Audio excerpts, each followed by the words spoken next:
guys, I wanted to share a few different resources that we have for you here at SOAR Camp to help give a fantastic experience to your camper.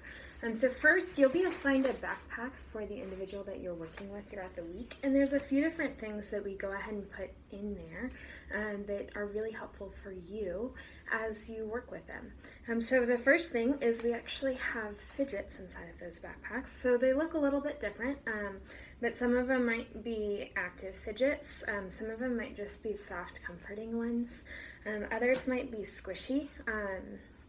Just different objects to provide different kinds of sensory input.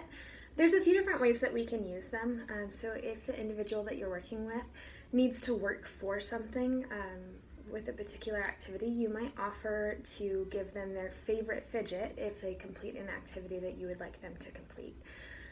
Make sure that you don't give a camper that you're working with a fidget if they're throwing things. Because we don't want those toys to become weapons here at camp. And then finally, lots of these fidgets are really active, like you might play catch with the individual when you're waiting for the next activity to start.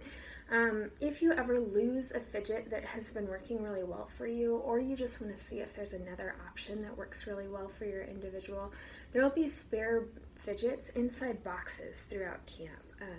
So feel free to peruse those if you're missing something, or ask one of us and we can see if we can get that fidget for you.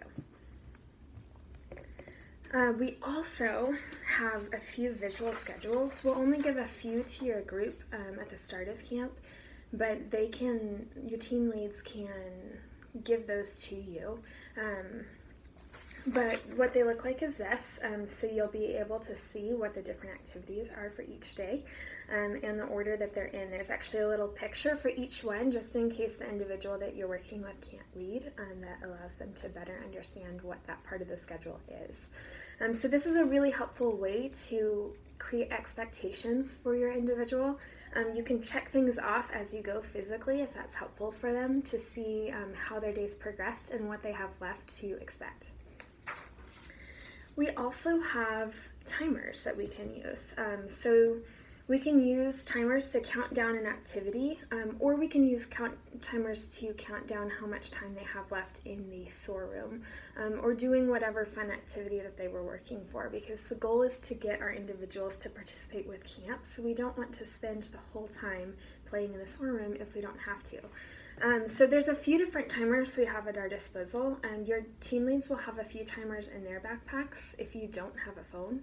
But if you do have a phone, you can actually use lots of different visual timers or just the timer that's put in your phone already. The visual timers are really helpful for individuals to see how much time that they have left. So Children's Countdown Timer is actually my go-to timer, but you can use them to count down how much time you have left in an activity. If somebody's not wanting to participate, you can actually say, hey, we're going to sit here for 1 minute and then we're going to participate. And oftentimes that works really well to kind of break up that behavior and set the expectation of what needs to happen next. There's lots of different things that we can do with our timers. We also have a few tools that we can use for kids who may be over or understimulated. One thing that we can use is our headphones. These are really great for individuals who might be overstimulated. Oftentimes, although not always, individuals are overstimulated because of sound sensory input. And one really easy way to block that out is to use headphones. We want to make sure not to force headphones on kids because sometimes the pressure of the headphones does not help their sensory experience.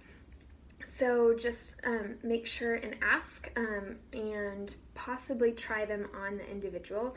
If they take them off, then don't try again, at least for a while. But headphones can be really helpful for kids who are overstimulated. We also have a few vibrating snakes with each team. So this is a tube that you turn on the end and it will start vibrating. So this is really helpful sometimes for overstimulation, but more so for understimulation. So some kids may be seeking sensory input, not trying to get rid of overwhelming sensory input. So for that, it's really helpful to provide input that doesn't involve them putting something in their mouth, because that's usually what they'll try to start. So ask your team guide if you can borrow the vibrating snake and see if that's helpful for your individual.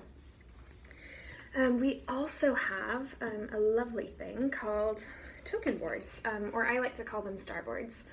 So this is a way that we can track incentives and rewards. So for somebody who might use this, they might be working for time in the storeroom during the day, or they might be working for time with their favorite person at camp, especially if that person's not in their group.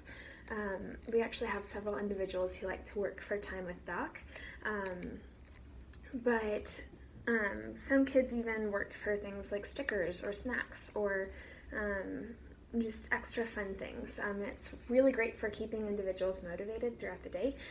But what we do with this is we negotiate how we're going to earn our stars with our kids. And once they do one of those tasks, you can move that star over. It's really helpful to work on just one star at a time instead of naming all of the stars at once. But once they, for example, participate in group time, we can move that star over. And once they've earned all 5 stars, they can get their reward. But don't forget that the tools that we have to deal with behaviors aren't just limited to the items that we have in our bag or our team lead's bag. We also have verbal tools for behavior intervention. So one way is to use a first then statement. That's a way to create expectations about what that individual needs to do next. So an example of that would be first outreach, then we have snack. It's helpful to have the then be something that they're really looking forward to at camp. Another way that we can provide choices is if then, which is a great way to reframe behaviors. This can be used to explain the consequences of both a good choice or a bad choice. So an example of a good choice's consequence would be if you participate, then you get your star. An example of a negative consequence would be if you keep running, then we won't get storeroom time. So these are just a few different tools that we can use. If you have questions about other tools, you are welcome to ask one of the behavior team members or one of your team guides as well. Thank you so much.